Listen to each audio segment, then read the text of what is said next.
He helped shape a nation. He tamed lightning. He wrote some of the most important documents in American history. And then, he wrote about farting. Yes, Benjamin Franklin, founding father of the United States, once wrote an entire essay called "Fart Proudly." And the story behind it is surprisingly genius. In the 1780s, while living in Europe, Franklin grew frustrated with the snobbish tone of European science. Academics were publishing papers filled with theoretical nonsense, topics that sounded impressive but had no practical use. So Franklin responded the only way he knew how, with satire. He wrote an essay titled "A Letter to the Royal Academy of Brussels," now famously known as "Fart Proudly." In the essay, Franklin proposes that scientists stop wasting time on abstract theory and instead dedicate themselves to something the world really needed: finding a way to make human flatulence smell pleasant.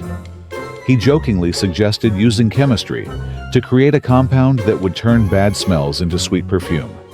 He argued that such a discovery would be far more useful than anything currently being studied.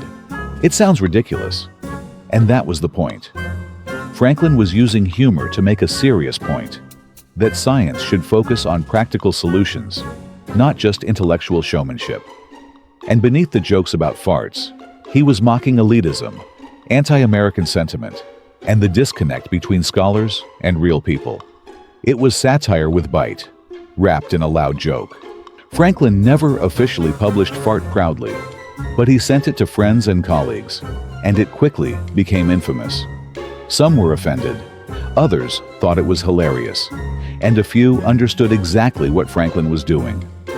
The essay was later found among his personal papers, and has since been reprinted, analyzed, and laughed over by generations. Even in death, Franklin still had the last word. Benjamin Franklin was a man of science, politics, and wit.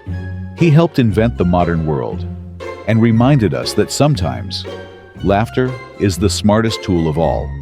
So the next time you hear something ridiculous, just remember the man who once told the world to fart proudly.